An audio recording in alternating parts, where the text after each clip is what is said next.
Nggak tahu ya kak, kalau itu aku belum bisa. Puji Tuhan susah. Punya.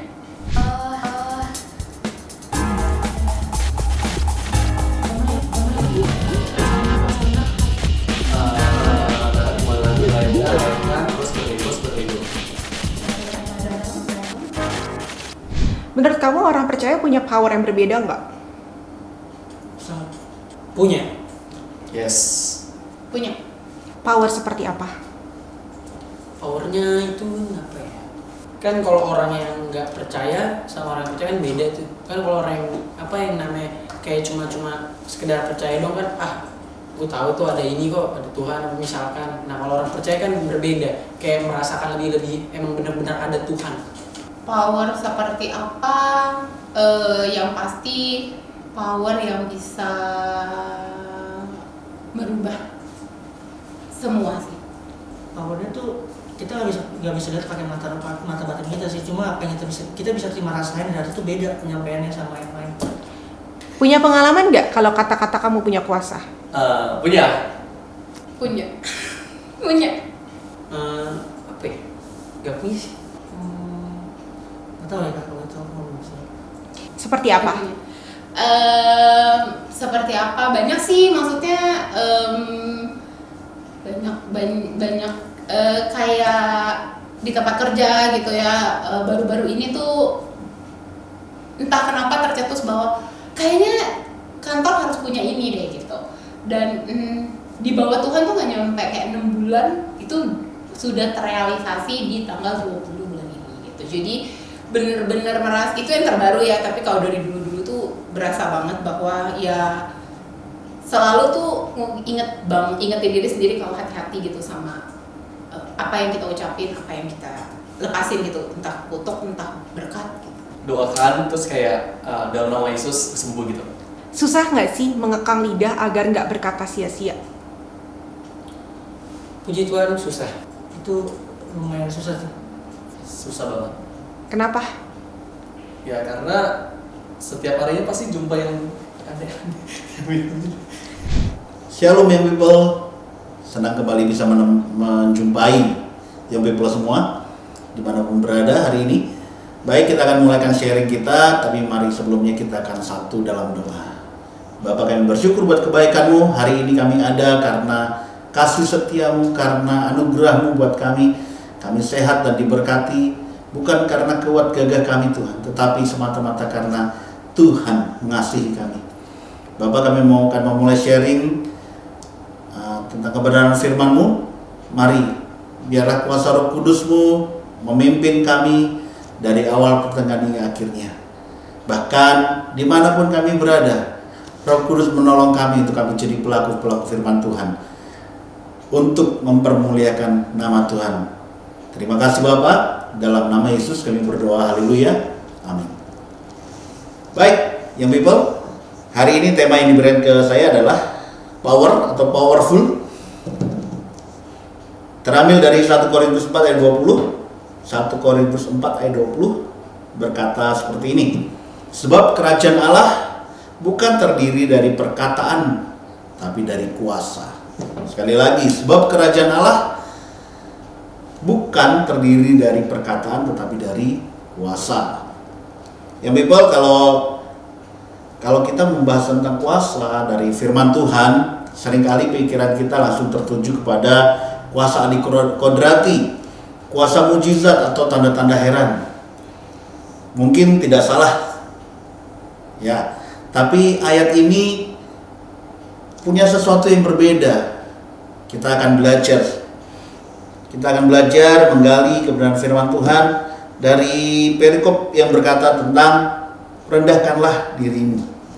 Dari judul perikopnya kita sudah tahu berbicara tentang apa kuasa ini. Nah, Rasul Paulus sendiri seorang penulis yang bahkan atau seorang rasul yang jarang mengajarkan tentang mujizat. Rasul Paulus lebih dikenal dengan pengajaran-pengajaran tentang perubahan kehidupan. Dan dari hal itu saya membuka ayat firman Tuhan yang lain, kemudian referensi yang lain, dan benar kata power yang digunakan atau kata kuasa yang digunakan di sini adalah punya makna, yaitu kuasa yang mengubahkan, kuasa yang atau kemampuan untuk melakukan sesuatu yang mengubahkan. Nah, perubahan seperti apa yang dibahas oleh Rasul Paulus? Ada dua perubahan, ya. Ada dua perubahan yang biasa dilakukan oleh Tuhan dalam kehidupan kita. Pertama, kuasa yang mengubahkan keadaan. Ya, itu tadi, mukjizat, tanda-tanda heran, dan hal-hal yang lain yang tidak bisa dilakukan oleh manusia. Tetapi kuasa yang kedua adalah kuasa yang mengubahkan kehidupan manusia. Rasul Paulus seringkali menitik beratkan pada manusia lama menjadi manusia baru, kehidupan lama jadi kehidupan yang baru. Dan dari ayat-ayat ini kita akan melihat betapa sesungguhnya Rasul Paulus sungguh-sungguh ingin kehidupan kita diubahkan dari manusia lama kita jadi manusia baru. Ayat 16 berkata, sebab itu aku menasihatkan kamu, turutilah teladanku. Ya, turutilah teladanku. Teladan yang sudah dikerjakan atau jalan kehidupan yang sudah dijalani oleh Rasul Paulus adalah jalan kehidupan tentang perubahan dari manusia lama. Kita tahu bersama Rasul Paulus adalah orang yang mengejar-ngejar anak Tuhan pada saat itu, orang yang menentang kuasa Tuhan. Tapi kemudian dia dijamah oleh Tuhan, dia diubahkan oleh Tuhan jadi manusia yang baru. Bahkan jadi seorang rasul yang dipakai luar biasa oleh Tuhan. Nah, ini yang Tuhan mau kita ikuti. Teladan yang dilakukan oleh atau kehidupan yang dikerjakan oleh Paulus kita harus teladani, yaitu teladan perubahan dari manusia lama menjadi manusia baru. Ada ayat yang berkata, ya, kalau kami dimaki, kami memberkati. Wow, perubahan seperti ini, saudara. Kalau kami dianiaya, kami sabar. Kalau kami difitnah, kami tetap menjawab dengan ramah.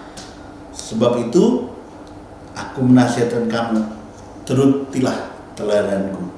Turutilah teladanku. Perubahan apa yang seringkali terjadi dalam kehidupan kita yang mendasari kehidupan kita sampai hari ini? Kehidupan yang titik balik dari manusia lama ke manusia baru. Masing-masing kita punya titik balik sendiri-sendiri. Ada yang drugs mungkin dulunya, ada yang mungkin preman, atau ada yang dulu mungkin anak yang bandel luar biasa. Tetapi satu titik diizinkan oleh Tuhan, kita mengalami satu titik terendah dan kemudian terjadi perubahan. Rupanya ayat ini mengajar kita bahwa bukan khotbah atau perkataan yang terutama, yang terpenting, tetapi khotbah dari kehidupan kita. Khotbah dari perubahan kehidupan kita. Itulah khotbah yang berkuasa.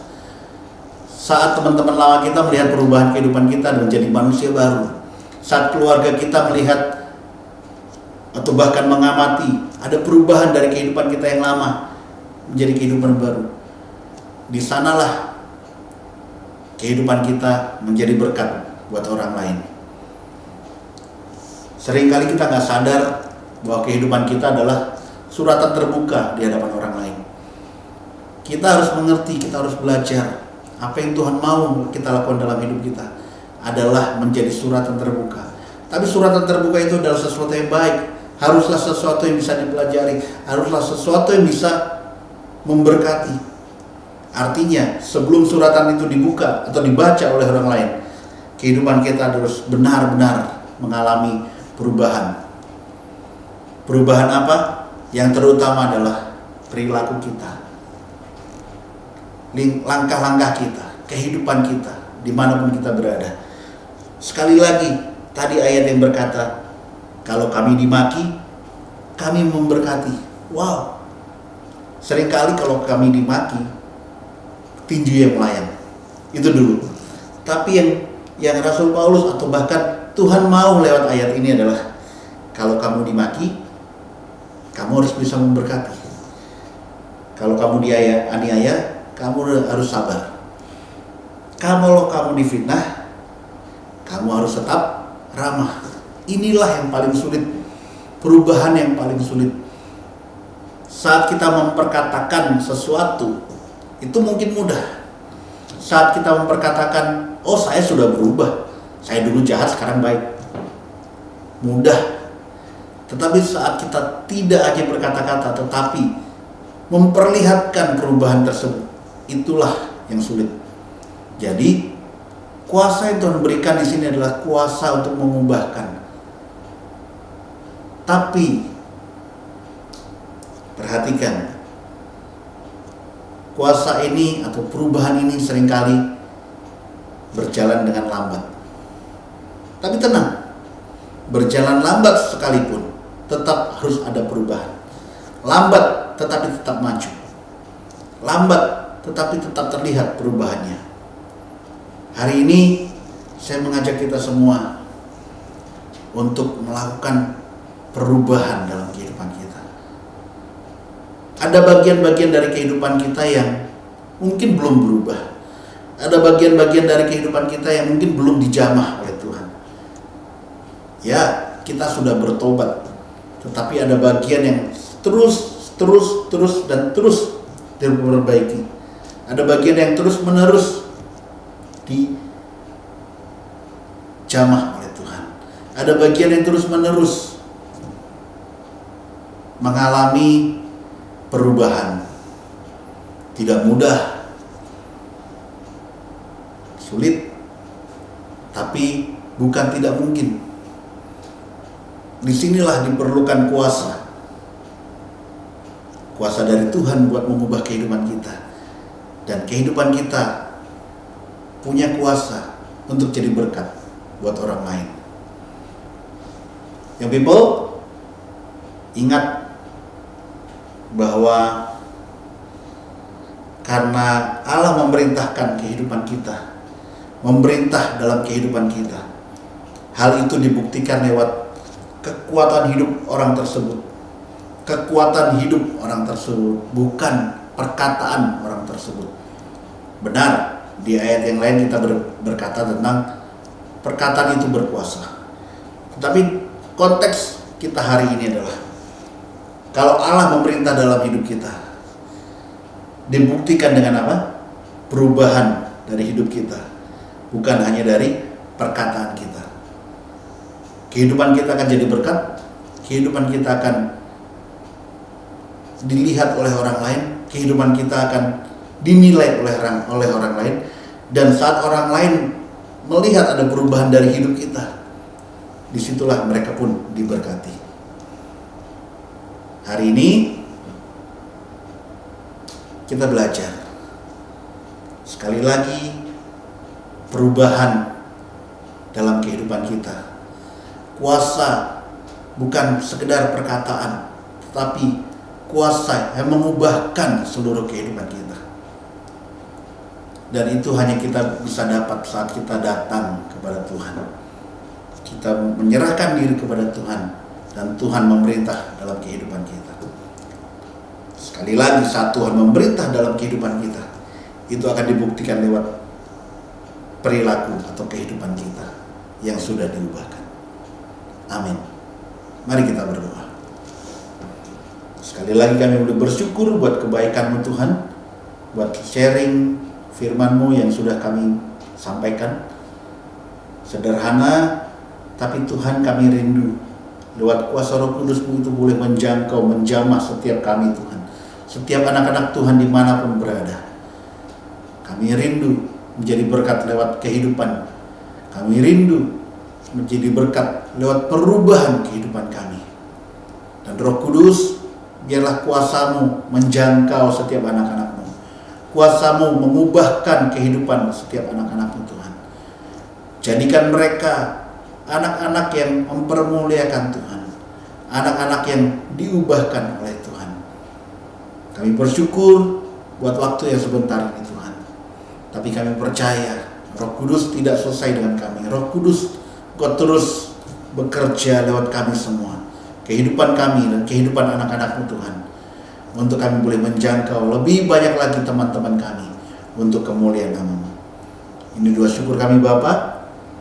Sekali lagi kami berdoa dimanapun kami berada, Kau jamah kami. Kau lawati dan bahkan Engkau berkati kami. Dengan berkat-berkat terbaik dan berkat-berkat yang luar biasa. Kami terima berkat-Mu dengan syukur, dengan ucapan terima kasih dalam nama Tuhan Yesus Kristus. Haleluya. Amin.